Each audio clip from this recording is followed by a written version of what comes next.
I wanted to ask you now, because this is the hot topic, especially in the Muslim community, about your conversion. Yeah. So tell us the story, like what happened exactly. Well, I think a lot of people who've been following me for a while understand that I've been very respectful of Islam for a long time. Yeah, sure.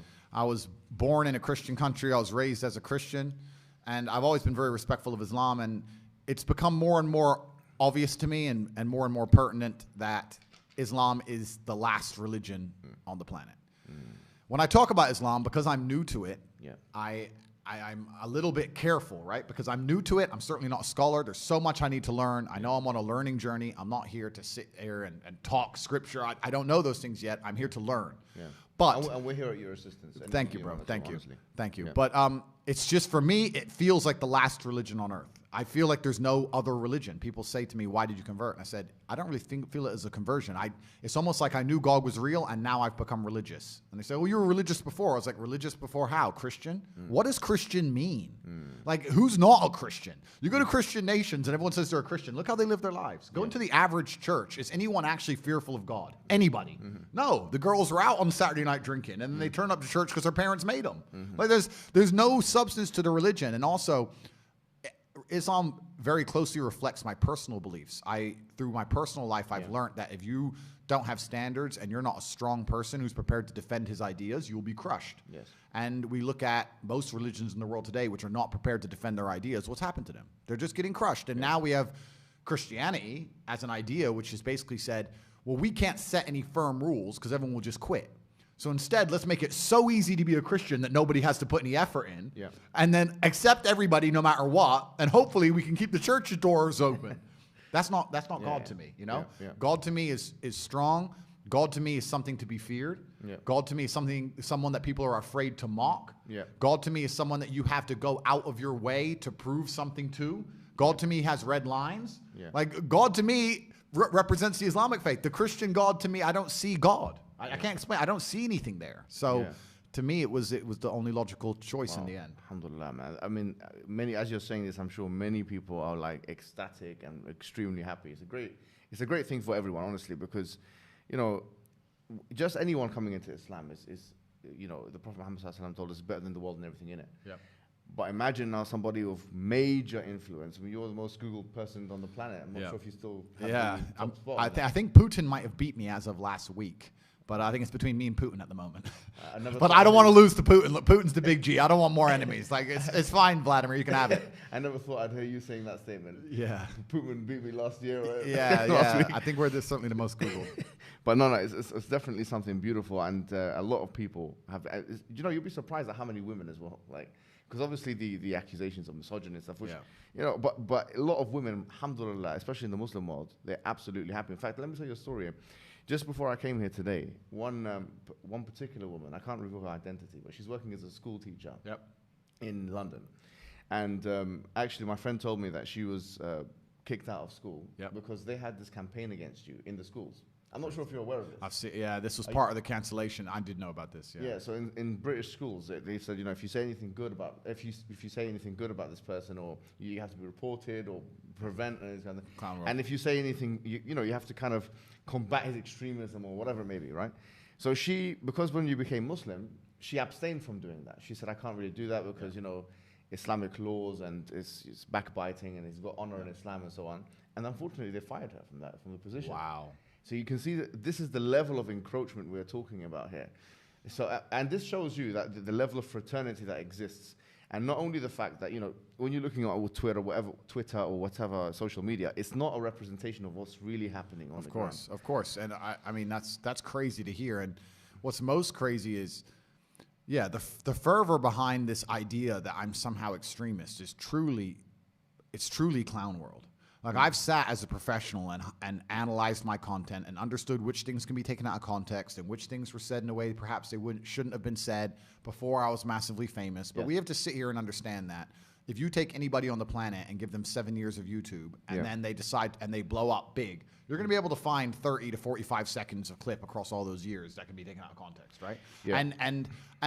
And it's truly crazy because they sit and say, oh yeah, but you know, the young boys are watching your stuff and they don't truly understand all of it, and there's nuance that's missing.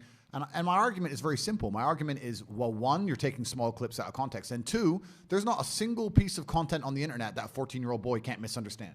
Name somebody, name someone who's producing content on the internet that you would be 100% happy for a 14-year-old to drill artists. And so they're saying, I mean, I live in an area that's, I'm not going to mention the names of the artists, but they're talking about going to this person's house and killing him. And killing him in the middle of a knife crime epidemic. Yeah. We have Lil Nas twerking on having sex with the devil in his music videos. Really? Like, we're going to sit here and talk about how children can be impressionable young children, and I'm sitting there saying there's no way I'm the worst person on the internet. No, that's not why they deleted me. The difference for them is, as you've mentioned, on those fronts, it doesn't matter to them because it's like, okay, they're consuming our hedonistic products or whatever it is. That doesn't change their worldview. Whereas what you're saying is ideological now. You're challenging the status quo of the LW, of the liberal world order. You're challenging second-wave feministic notions. You are challenging some liberal notions. You are challenging ideas, commonplace ideas of tolerance. And George Orwell said it very well. He said that the more a society moves away from the truth, the more it hates people who speak it. Absolutely, and you're right. And I think even the basic things I teach, because some people have said to me, Andrew, all you teach about is personal responsibility, motivation, working hard, getting up and doing the right thing. I said, that's the absolute, those are the things they're most afraid of. If you teach people to have standards for themselves and to be morally strong people and to know right from wrong, then they can't brainwash you. Yep. So that's what they're most afraid of. They're most afraid of young men waking up and going, no, I don't believe that. You have to believe it. No, I don't believe it. I don't want to. And I want to go do this. I want to go to the gym and be strong, or I want to believe X, or I want to be a moral person. They genuinely have a problem with baseline morality. Yes. Yeah. Understand? When some people recognize when I converted to Islam that there was a time I was an atheist. There was a time when I was atheistic. And the reason I am now so absolutely certain that God is real is because I've seen evil. I've seen shaitan. I've seen it. When you see enough evil, you realize that there must be an equal and opposite force. And there are people out there in the world today doing the work of the devil, genuine demons, who are trying to destroy the baseline morality that's inside of all of us. We're all born with some kind of morality, and they're trying to destroy it. And that's exactly the Islamic understanding, that we believe that you're born with something called fitrah, which is the initial goodness. You're born with an innate belief, receptivity to believe in one God. Yeah. And then that is corrupted. In fact, there's a prophet, hadith of the Prophet, where he says, كُلُّ مَوْلُودٍ يُولَدُ عَلَى الْفِطْرَةِ. Every born child is born upon this initial goodness. فَأَبَوَاهُ يُهَوِّدَانِهِ أَوْ يُنَصِّرَانِهِ أَوْ يُمَجِّسَانِهِ. And then his father and mother, or his parents, they socialize him into Christianity, Judaism, Magiism. So the idea is that everyone is born with this initial goodness and this initial will or want to believe in God, one God. And then, as you mentioned, I mean, it's what you're mentioning here is profound, because you're mentioning a central doctrine in Islam. But it's and this is why perhaps I found God the way I did, because I understood all these things first, and then I saw the Quran, and it confirmed so many things for me. Like even the conversations I've been having so far, so many things have been confirmed, and it's amazing the knowledge that's inside of it, which is so applicable today. For an old book, right? It's supposed to be old, but it seems so timeless. But it's truly amazing. But you're totally right. And the baseline morality, I don't think most people understand that when they're doing this under the guise of tolerance, when they're saying be so tolerant that you no longer believe in right from wrong, they're not doing that to make society a better place. They're doing that to empty your brain so that you have no resistance to the slave mind programming. They want to get you to a point where if they tell you the sky is green, you look at with your own eyes and you see blue, but no, the sky is green. That's what they want, so that you have to have nothing in your brain that can prevent that. If you have God, if you have, no, I believe this is right and wrong, if you have personal responsibility, if you have self-accountability, if you're a person who sticks up for what he believes, all that's bad to them. They want all of that gone so they can tell you the sky is green. And I don't want to say too much because I don't want the stream to end, but they're going to tell you something much worse than the sky is green. They're going to tell you something else. And they're trying to program us all into slaves, and it's scary. I remember when I was in my undergraduate days, and I was reading a particular book by this guy called Jeremy Bentham,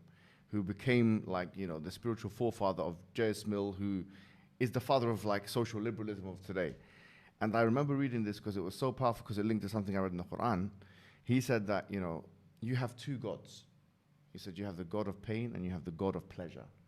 And I thought, this is so interesting. The Quran states, أَفَرَأَيْتَ مَنِ اتَّخَذَ إِلَهُ هَوَاهُ. Have you seen the one who takes his own desires as a God? Yep. And because now there is no transcendental force that we can look up and, as you say, venerate, now we're forced to be slaves to the system. Yep. we're to our own desires. Or, I mean, the Quran has another verse which I think is so powerful and it connects very well with what you're saying. It says, God darab Allahu mathalan, rajulan, that God has struck a parable of a man.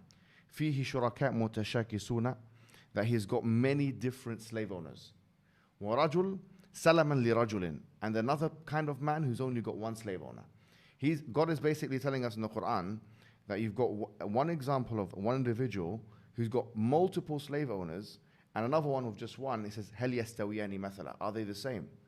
So here, the idea is, as Rousseau said it, he's a liberal philosopher, he said that man is born free but everywhere in chains.